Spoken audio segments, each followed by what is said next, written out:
Semakin tua oli, itu semakin kental, Pak. Katakanlah mesin itu kurang sehat, dia lebih cepat kotor olinya. Sering bilang kalau kita mau servis ya nggak cukup kalau ganti oli doang. Kalau dipaksakan ya efeknya seperti ini nih, oli kayak gini masa mau buat melumasi. Kalau masih seperti ini, mau setahun 2 tahun seperti ini. Assalamualaikum warahmatullahi wabarakatuh, Sobat Apedia. Selamat pagi dari bengkel kesayangan kita, AH Motor Yogyakarta. Masih dengan konten-konten terbaru yang kita sajikan untuk Sobat Apedia untuk berbagi informasi seputar otomotif, baik yang sudah memiliki kendaraan maupun yang belum memiliki kendaraan. Mudah-mudahan bisa menjadi tambahan pengetahuan seputar otomotif di Indonesia dan sekitarnya.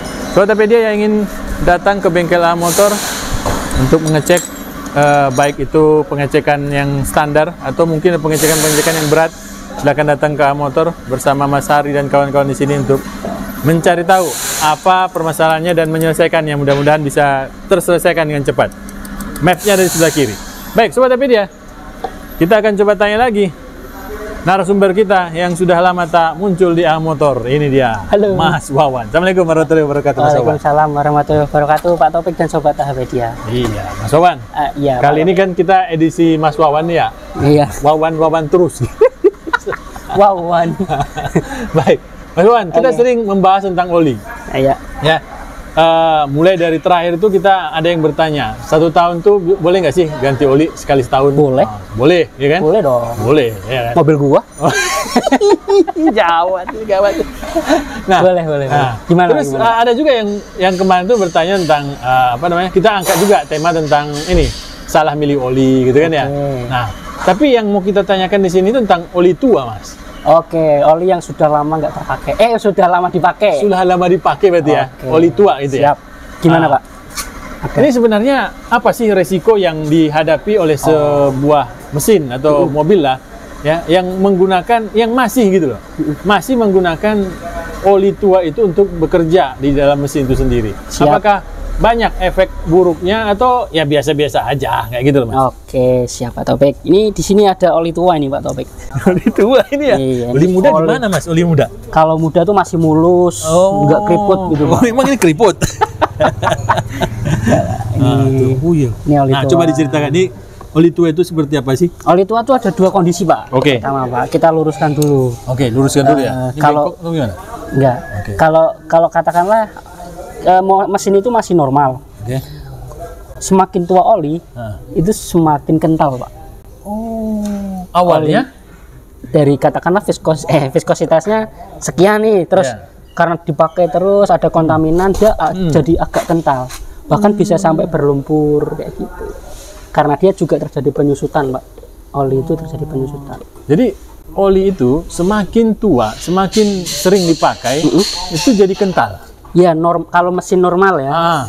Kalau mesin nggak normal, ada lagi satu lagi. Jadi? Kan tadi saya bilang ada 2 kondisinya. Yang satunya malah tambah encer. Oh ya? Iya. Kok bisa? Itu ketika terjadi pembakaran tidak sempurna, Pak. Namanya fuel dilution ya, apa ya, saya lupa.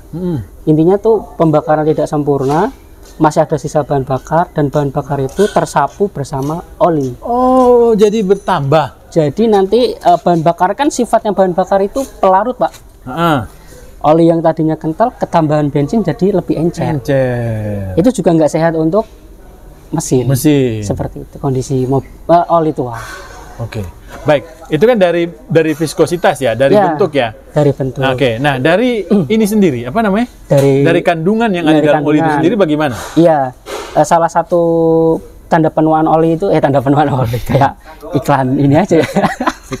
Iklan apa? Iklan skincare ya. Skincare. Hitam dong. Ini anti aging oli ya. Iya, maksudnya sebenarnya namanya tuh kontaminan, Pak. Kita sebutkan kontaminan ya. Semakin oli itu tua, semakin banyak kontaminannya. Nah, kontaminan oli itu apa saja? Itu sebenarnya dari sisa pembakaran yang paling utama, Pak. Sisa pembakaran itu kan terjadi di dalam ruang bakar ya. Ruang bakar itu menghasilkan gas buang. Nah, gas buang itu kan kotor, Pak. Ada campuran-campuran, ada sifat asam, ada sulfur, ada NX itu apa? NOx itu. Oh ya, NOx. Nah, itu nanti akan tersapu bersama oli itu. Oli menyapu dan akhirnya mengotori oli Pak lama-lama Pak. Itu sedikit-sedikit tapi berulang kali jadi kayak gitu. Jadi oli itu yang tadinya kuning jadilah seperti ini nih. Jadi hitam gitu ya, coklat tua gitu ya. Coklat tua cenderung hitam kayak gini. Ini kontaminannya sudah banyak. Nah, kontaminan ini juga bisa dipengaruhi oleh kebiasaan atau kesehatan mesin sendiri, Pak. Katakanlah mesin itu kurang sehat, dia lebih cepat kotor olinya. Oli yang katakanlah pembakarannya nggak sempurna, itu kan kontaminannya lebih banyak, polusinya lebih banyak, itu lebih cepat kotor. Berarti pengaruh pada servis ini ya, servis apa istilah itu? Servis rutin ya? Iya, servis rutin. Tune-up gitu ya? Mas Ardi kan sering bilang kalau kita mau servis ya nggak cukup kalau ganti oli doang. Ya kayak gitu sih. Intinya kan harus punya ini juga nih, yang penyebab oli kotor itu apa, kita bersihkan juga. Makanya diusahakan mesin itu prima, pembakaran sempurna, oli baru, kayak gitu Pak. Jadi kan enak tuh, sistemnya tuh jalan gitu. Kalau misalkan oli baru, pembakarannya nggak sempurna, oli baru itu kan cepat kotor jadinya, seperti itu Pak. Berarti untuk proses pembersihan penggantian oli, oli baru lah gitu ya. Nah, berarti kita harus mengikutkan servis tune up. Berarti ruang bakar sudah dibersihkan, begitu kah? Nggak harus tune up sebenarnya Pak. Jadi kalau saya katakan servis itu tune up itu kan ada dua nih, kita perlu membersihkan ruang bakar atau enggak. Tune up itu kan mengembalikan performa kendaraan seperti mendekati baru Pak. Kalau mobil itu ternyata ruang bakarnya bersih karena dia pakai bahan bakar berkualitas dan sesuai, itu kan nggak cepat kotor. Betul. Kayak gitu. Betul. Jadi kalau sesuai spek dari kendaraan ya, bahan bakarnya ya. Seperti itu. Karena kita yang kita kejar itu adalah kesempurnaan pembakaran itu tadi Pak. Kalau bahan bakar sesuai dengan kompresinya, pembakaran cenderung lebih bersih. Terus setiap kualitas bahan bakar itu kan kandungannya beda-beda ya. Ada yang sulfurnya tinggi, ada yang sulfurnya rendah. Kayak gitu. Itu menentukan sekali nih dengan kualitas oli Pak. Jadi olinya cepat kotor. Nah, kalau dipaksakan ya efeknya seperti ini nih, oli kayak gini masa mau buat melumasi komponen mobil. Berarti udah aditifnya udah banyak yang berkurang berarti nih. Aditifnya, kalau aditif itu kan ada masa pakainya ya Pak ya. Kalau itu kan biasanya pabrikan sudah menentukan nih batas usianya berapa, usia pemakaiannya berapa. Terus ada faktor oksidasi juga. Terus konsentrasinya menurun karena ada suhu, ada beban kerjanya dia, katakanlah dia anti karat karena sudah sering digunakan kan fungsi anti karatnya berkurang. Terus katakanlah dia deterjen untuk pembersih ya, itu kan sudah untuk mengangkut kotoran itu kan semakin kayak katakanlah sabun, terus kena kotoran berulang kali kan sifat sabunnya hilang Pak. Kayak gitu Pak. Itu di oli juga seperti itu. Siap. Nah, berarti kalau kita berbicara tentang oli tua, ini sangat penting sekali untuk menjaga usia dari kendaraan itu sendiri. Iya, untuk usia komponen Pak. Apa aja tuh komponen yang paling sering diserang oleh oli? Oli tua. Iya. Oke. Itu gini Pak, dari kondisi ini ya, yang sering kita lakukan tuh ada penelitian juga sebenarnya Pak, soal beban komponen saat mesin dingin dan saat sudah panas ketika di starter Pak. Jadi ketika mesin dingin di starter itu dia lebih besar nih beban komponen itu karena pelumasannya belum optimal atau olinya tuh enggak tertahan di dalam di film enggak melapisi komponen itu tadi Pak, karena olinya sudah jelek. Jadi ketika mesin dingin itu sudah luruh, viskositasnya kan berbeda tuh Pak. Dia sudah luruh, tidak seoptimal kalau oli baru. Nah itu nanti bebannya itu lebih banyak dan keausannya lebih cepat terjadi. Itu untuk saat starter. Itu berbeda kalau mesin sudah panas ya. Kalau mesin sudah panas atau setelah dipakai kan komponen itu cenderung dilumasi oli lebih banyak karena olinya baru saja bersirkulasi. Baik, saya pernah baca artikel Mas tentang oli tua saat dingin itu terlalu kental. Iya benar. Saat panas terlalu encer. Oh gitu. Iya. Itu bagaimana Mas Wawan? Karena kan dia tadi, makanya Mas bilang tadi, kenapa di starter satu kali pada saat dingin, itu pengaruhnya 400 kali pada saat di starter waktu hangat ya, mesin itu.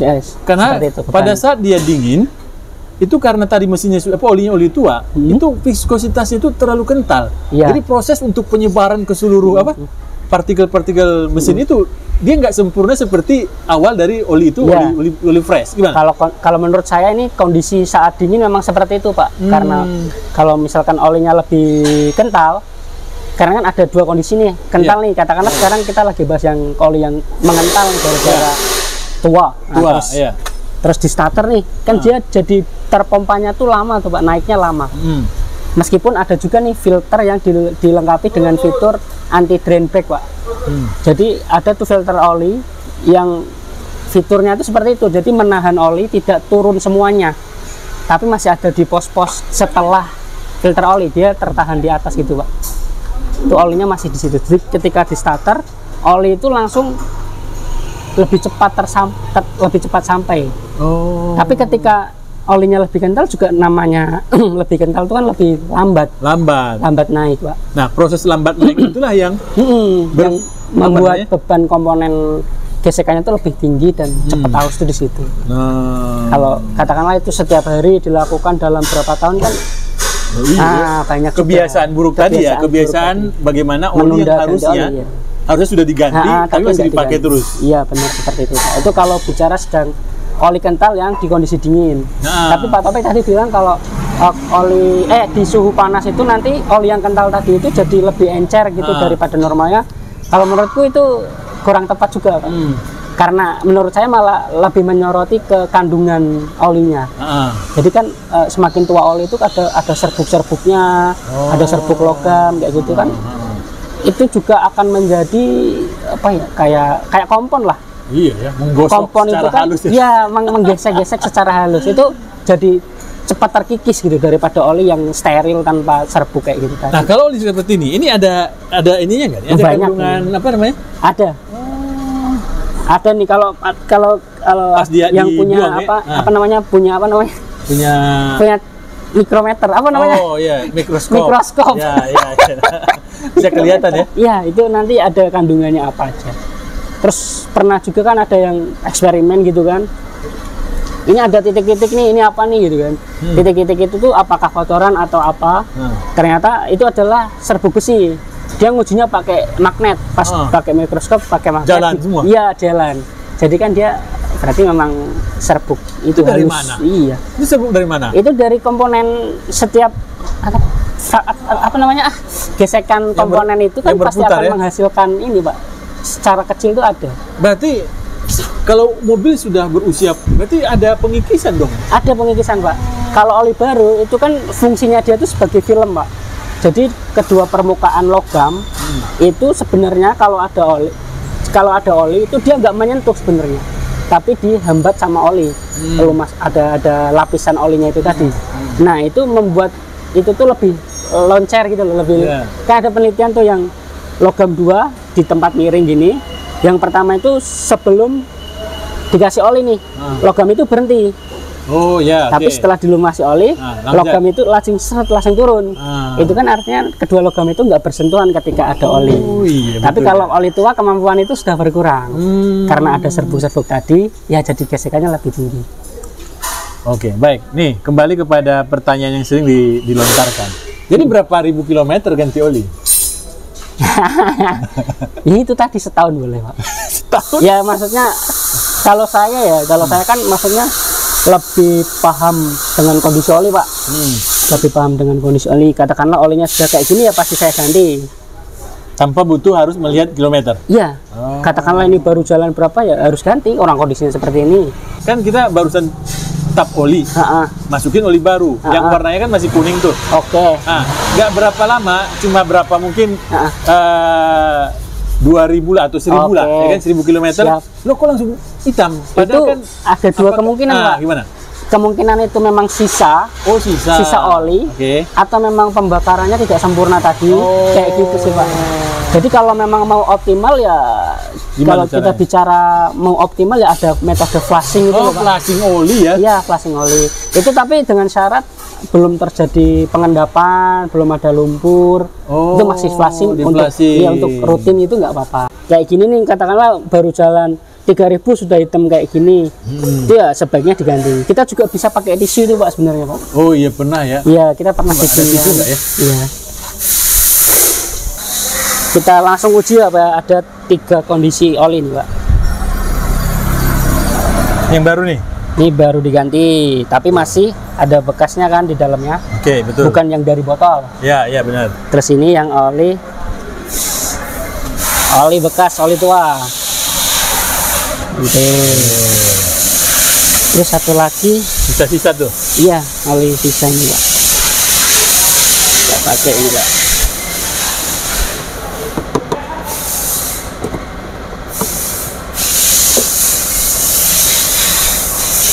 Iya. Oh, mantap ya bedanya. Tuh, Tokopedia. Kelihatan banget nih bedanya Pak. Lihat buktinya Ini nih. ini tadi oli baru dituangkan ke dalam mesin yang Ya. kondisinya seperti ini nih. Ya. Dan kalau yang ini oli tua tadi kondisinya seperti ini. Ini oli yang dari dalam botol masih sangat jernih.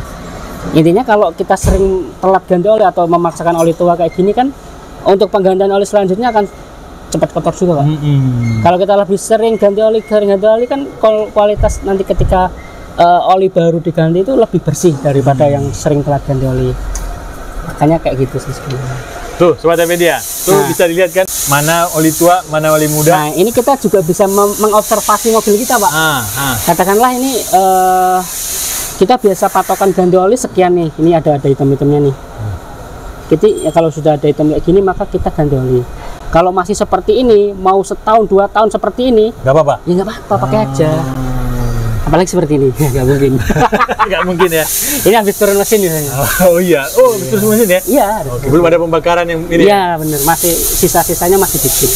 Baik, terima kasih Mas Wawan. Ya. Informasi yang sangat bermanfaat untuk kita semua. Jadi kesimpulannya, oli tua. Iya, kesimpulannya mau ganti oli setahun 2 tahun boleh Pak.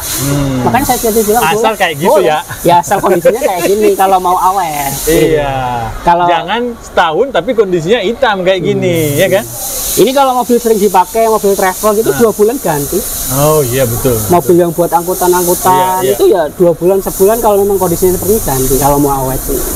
Oke. Kayak gitu. Jadi ya memang ya sesuai kondisi lah. Siap. Sesuai kantong juga. Makasih Pak Taufik. Sama-sama. Assalamualaikum. Waalaikumsalam warahmatullahi wabarakatuh.